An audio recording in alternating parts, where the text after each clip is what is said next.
बिस्मिल्लाहिर्रहमानिर्रहीम सल्लल्लाहु अला मोहम्मद व आले मोहम्मद। अस्सलाम वालेकुम। कैसे हुए आप लोग? आज हम बनाएंगे बाजार जैसी चिकन शनवारी कढ़ाई, जो घर के मसालों से तैयार हो जाती है। बड़े मज़ेदार होती है, खाने में टेस्टी होती है। तो आइए देखते हैं। देखिए जी, चिकन शनवारी के लिए तकरीबन हमने ये 1.5 पाव करीब गोश्त लिया चिकन का। ये हमने 2000 टमाटर लिए हैं, ये धनिया है, ये बड़ी मिर्चें हैं, ये इसमें ऐड करेंगे, प्रेजेंटेशन करेंगे इसके अंदर। ये हमने सिंपल से मसाले लिए हैं। 1 चमचा कुटी मिर्च, 1 चमचा नमक है, 1 चमचा साबुत धनिया, 1 चमचा सफ़ेद ज़ीरा है। सफ़ेद ज़ीरा और साबुत धनिया इसको हम कूट लेंगे ज़रा वो इसमें ऐड करेंगे। तो सबसे पहले इसको चिकन को चढ़ाते हैं, दिखाते हैं आपको इंशाअल्लाह शनवारी कढ़ाई। देखिए जी, माशाल्लाह से ऑयल हमारा गर्म हो चुका है। ऑयल में सबसे पहले हम चिकन डालेंगे। ये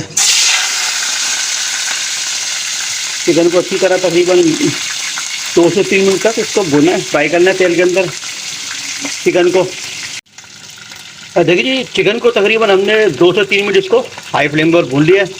ये गोल्डन हो चुकी है। इसको टमाटर को हमने इस तरह से कटिंग कर लिया था। टमाटर को इस तरह साबुत साबुत रख देंगे, इस तरह से रख देंगे टमाटर को।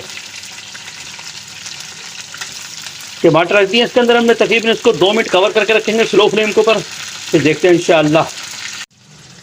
देखिए जी, इसको हमने तकरीबन 2 मिनट कवर करके रखा है। टमाटर माशाल्लाह मेल्ट हो चुके हैं। इसका जो ऊपर का छिलका है उसको आप इस तरह से उतार लें, ऐसा ऐसा करके। इसका छिलका हमने उतार लिया है। इसी तरीके से छिलका उतारते हैं सारे, और इसको बैटर को तैयार करते हैं इंशाल्लाह, दिखाते हैं आपको। देखिए जी, इसके हमने टमाटर के छिलके उतार लिए। टमाटर मेल्ट हो चुके हैं, इनको देखें आराम से सॉफ्ट हो गई है। इसको इस तरह से आहिस्ता आहिस्ता इसके अंदर प्रेस कर लेंगे। अब इसको तकरीबन ये मेल्ट हो चुके हैं इसके अंदर। इसको तकरीबन हम 2 मिनट और कवर करके रखते हैं इंशाल्लाह, फिर इसमें दूसरी चीज़ें ऐड करेंगे। देखिए जी, इसको मैं तकरीबन में मज़ीद 2 मिनट और छोड़ा था। टमाटर हमारे माशाल्लाह से मेल्ट हो चुके हैं। इस पॉइंट के ऊपर अभी मसाला लिया था हमने, ये इसमें ऐड करेंगे। इसमें मसाले को ऐड करते हैं, इसको 1 से 2 मिनट पकाते हैं, फिर इंशाल्लाह दिखाते हैं। देखिए जी, मसाले को हमने अच्छी तरह मिक्स कर लिया है। बड़ी ज़बरदस्त किस्म की इसके अंदर तो खुशबू आ रही है, बेहतरीन किस्म का इसका टेस्ट होता है।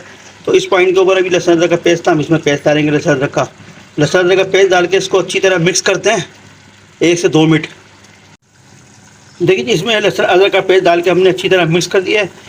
ये माशाल्लाह से हमारी जो शनवारी कढ़ाई है पक रही है। ईद के ऊपर ये बड़ी ज़बरदस्त किस्म की कढ़ाई होती है। ईद पे बनाएं, अपने घर वालों के साथ खाएँ, सब तारीफ़ करेंगे आपकी। बाज़ार की कढ़ाई आप घर में बनाएं। तो इस पॉइंट के ऊपर अब ये हम मसाला लिया था हमने, धनिया और ज़ीरा, इसको कूट लिया था दरदरा, वो इसमें ऐड करेंगे। इसमें ऐड करते हैं, इसको अच्छी तरह मिक्स करते हैं। मिक्स करने के बाद इसको तकरीबन 3 मिनट के लिए इसको स्लो फ्लेम पे छोड़ेंगे इंशाल्लाह। फिर हमारी कढ़ाई तैयार थी, फिर आपको दिखाते हैं इंशाल्लाह। देखिए जी, माशाल्लाह से हमारी जो चिकन कढ़ाई है तैयार हो चुकी है। इसको हमने तकरीबन 3 मिनट के लिए स्लो फ्लेम के ऊपर छोड़ा था कवर करके। माशाल्लाह से तैयार हो चुकी है। बड़ी ज़बरदस्त किस्म की इसके अंदर तो खुशबू आ रही है, बेहतरीन किस्म की ये कढ़ाई होती है। अब ईद के मौके पर बाज़ार जाने की कोई ज़रूरत नहीं है। बाज़ार की चिकन शनवारी कढ़ाई जो है आप घर में बना के खाएँ। तो इस पॉइंट के ऊपर हम थोड़ा सा, हमने धनिया लिया था तो वो इसमें थोड़ा सा प्रेजेंटेशन करते हैं। इसमें धनिया, ये हरी मिर्ची ली थी थोड़ी सी, इसमें इस तरह से काट के वो डालते हैं। देखिए माशाल्लाह से बड़ा ज़बरदस्त किस्म का लुक आ रहा है इसके अंदर से, बेहतरीन खुशबू आ रही है। तो उसको डिश आउट करते हैं, फिर आपको दिखाते हैं इंशाअल्लाह। देखिए माशाल्लाह से हमने चिकन शनवारी कढ़ाई को डिश आउट कर लिया। माशाल्लाह से बड़ा ज़बरदस्त किस्म का इसका लुक आ रहा है, बेहतरीन किस्म का इसका टेस्ट होता है। ईद के मौके पर आप ये बनाएं, अपने घर वालों के साथ खाएँ, एंजॉय करें। हमारे चैनल को लाइक करें, सब्सक्राइब करें, शेयर करें। अस्सलाम वालेकुम।